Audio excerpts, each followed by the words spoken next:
Hello and welcome back everyone. So today in this lecture we will be looking into the J.V. Black's classification of dental caries.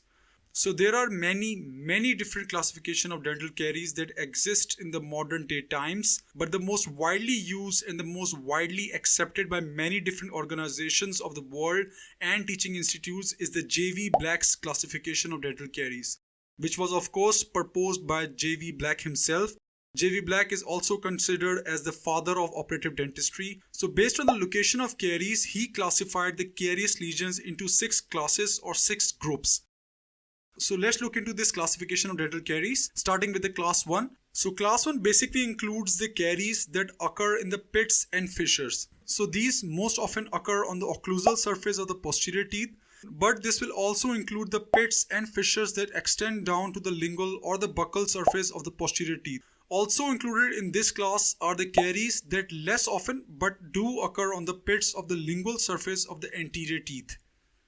So class 1 basically includes the lesions that occur on the pits and fissures of the posterior teeth and also less often on the lingual surfaces of the anterior teeth.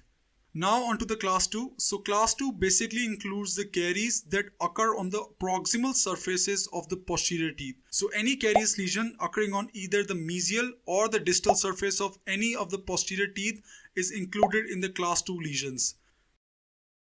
But when this lesion occurs on the proximal surfaces of the anterior teeth, it will be included in the class 3 lesions.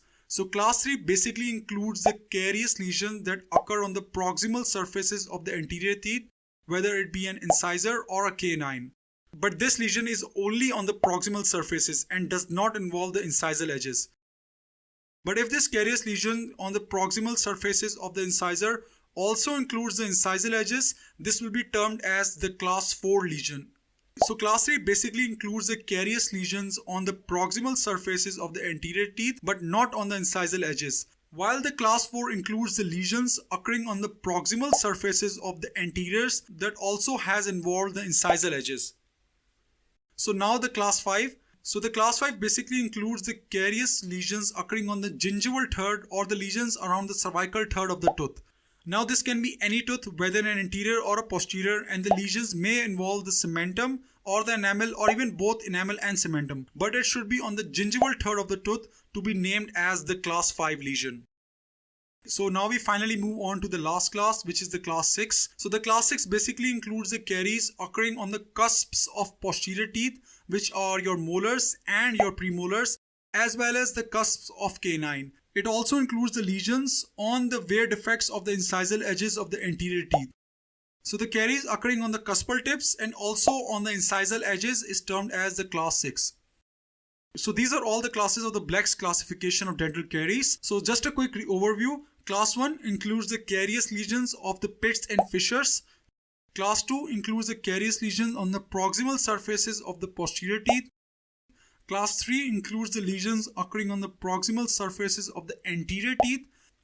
Class 4 includes the lesions occurring on the proximal surfaces that also involve the incisal edges of the anteriors. Class 5 includes the lesions occurring on the cervical or the gingival third of the facial or the lingual surface of any teeth. And finally, the class 6 includes the lesions involving the cusps and the incisal edges. Or in other words, the lesions occurring on the surfaces that come in contact with the opposing tooth are termed as the class 6 lesions. So this ends my lecture on J.V. Black's classification of dental caries over here. I hope this lecture is clear to you. If you still have any confusions or any questions, you can comment down below and I will try my best to answer them. So please take care of yourselves and I will see you people next time. Goodbye.